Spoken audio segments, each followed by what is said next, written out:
If this, by any chance, is the first letter that you're watching in the Gothic alphabet, then I want you to understand that I'm going to do something very different from all the other letters.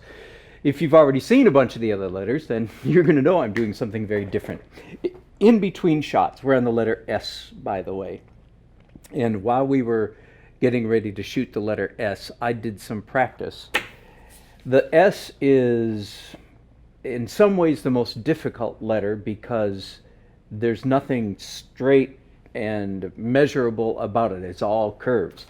So I said, well, I better get ready to do this because it's kind of tricky. So I took my double pencil tool and I started drawing this S, and no, that's not right, and that one's pretty good, although something's going on up there.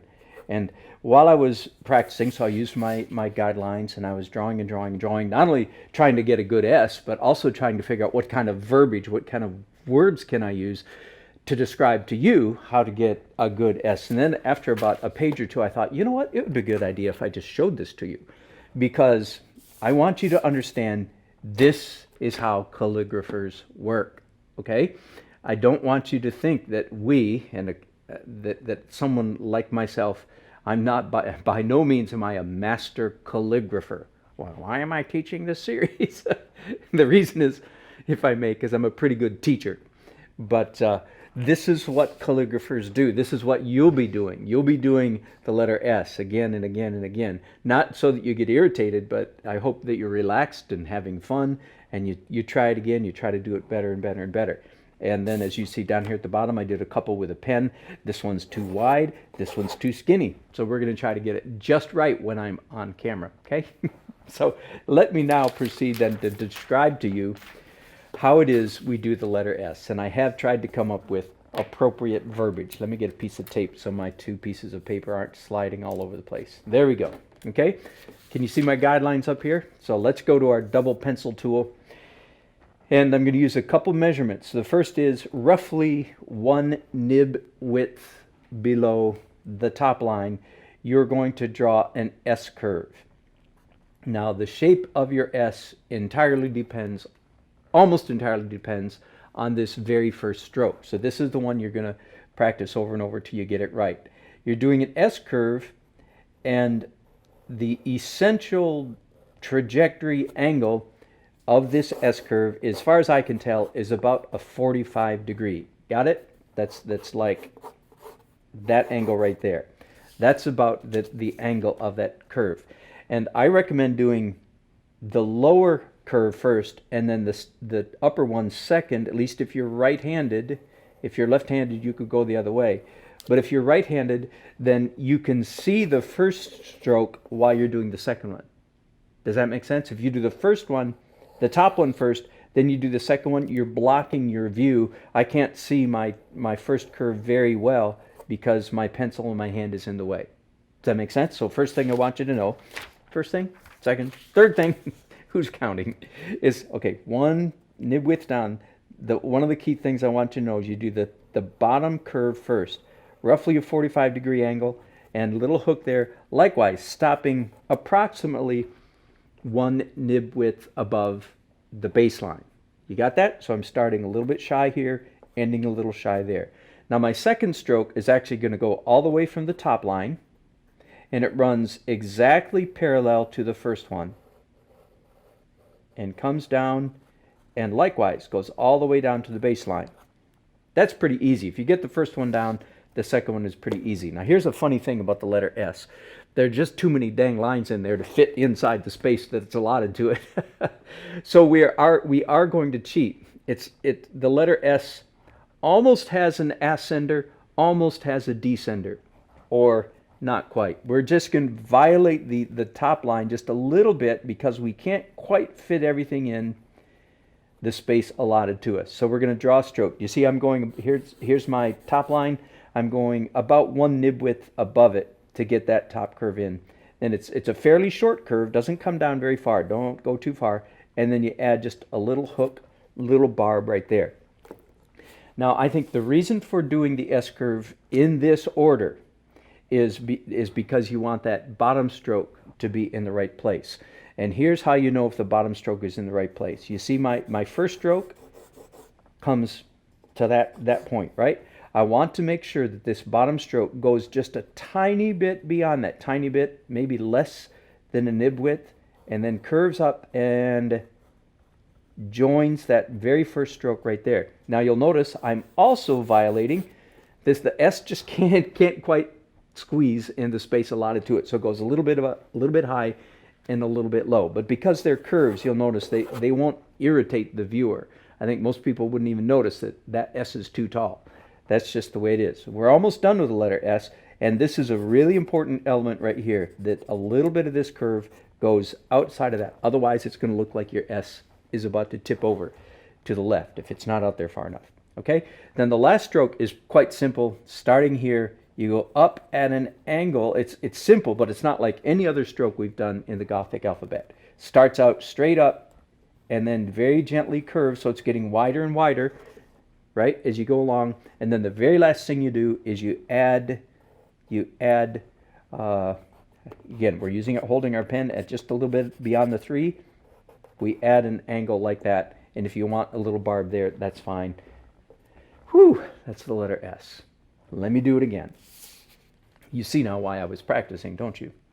Can you see my guidelines there? So I'm starting about 1 nib width down from the top one, 45-degree angle, but the whole thing is, well, it's curved at both ends, so it's, it's not just a perfectly straight line. Second curve is easy, starts at the top, runs parallel to the first one, and comes all the way down here to the baseline. Right there, I intersect the baseline. Got it? Top stroke, I go above the top header just a little bit, and stop about there, and add a little barb there. This stroke, and here's where I want to make sure I start over here far enough so that I go just a little beyond that, and then the long curve, as long as it needs to be, to gently come in and line up with that first stroke. Do you see? So when I'm doing this, I'm sort of over here, I'm watching the end of this, and I'm going, okay, gotta line up, gotta line up, gotta line up, gotta line up. There, we made it. Got it? And then the last stroke is fairly simple, a long curve up there, and then an angle. And that's a Gothic S. Do we dare try it with a pen? I think we do dare. Let's pick it up. Let me get another piece of paper and try it with a pen. So here are my guidelines for a pen. And again, I'm going to get a piece of tape so my paper isn't wandering all over. Dip my pen. By the way, some of you know that you don't always have to dip a dip pen. You can also have a brush with ink on it and brush ink onto the pen. That's a very good technique. We'll talk about that perhaps some other time. Now, the first stroke, starting 1 nib width down, coming down at about a 45, and stopping about 1 nib width above the baseline. Second stroke then is pretty easy compared to that one. Parallel to the first one, coming all the way down to the baseline. Third stroke up here at the top goes above the top line and is fairly short, very easy stroke with a tiny little bit of a barb there. Third stroke, again, here's why we want to make sure it comes out just a little bit beyond that. Little beyond, and then long enough to meet our very first stroke. That's not bad. And then this stroke, she gets a little wider as you go to the top, and then bump, there, that's the letter S. Let's do that again. 45-degree angle, stop there.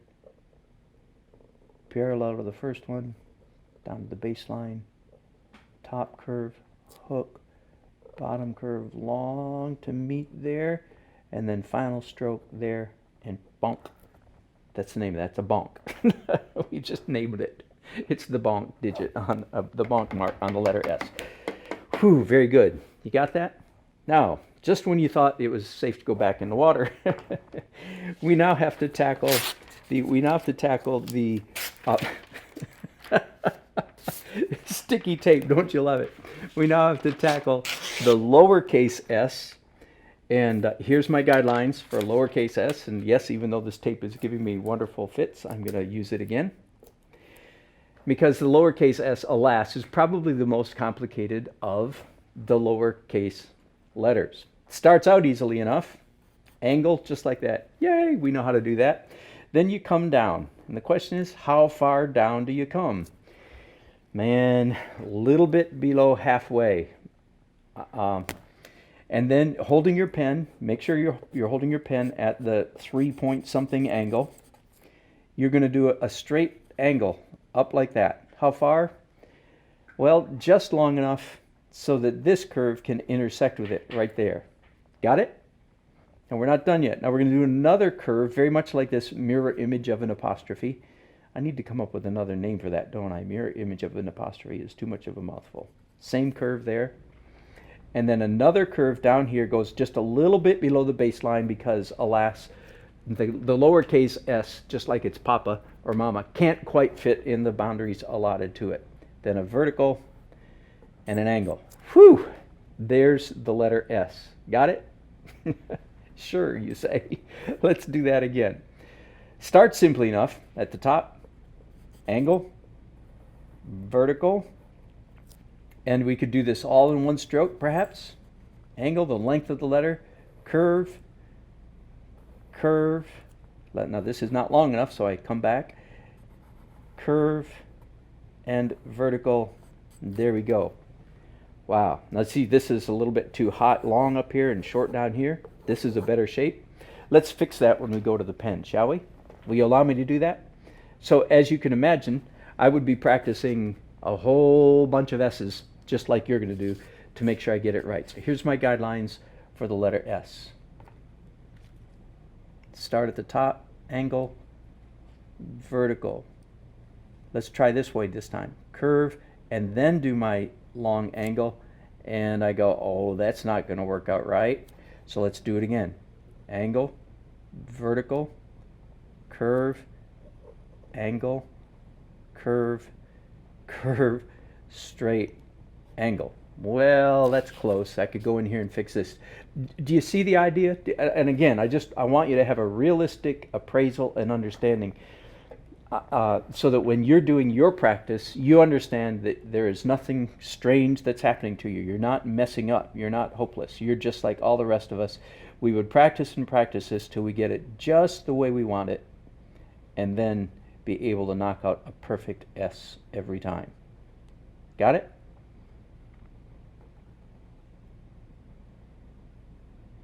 There, that's a pretty nice S right there. Let me do one more time.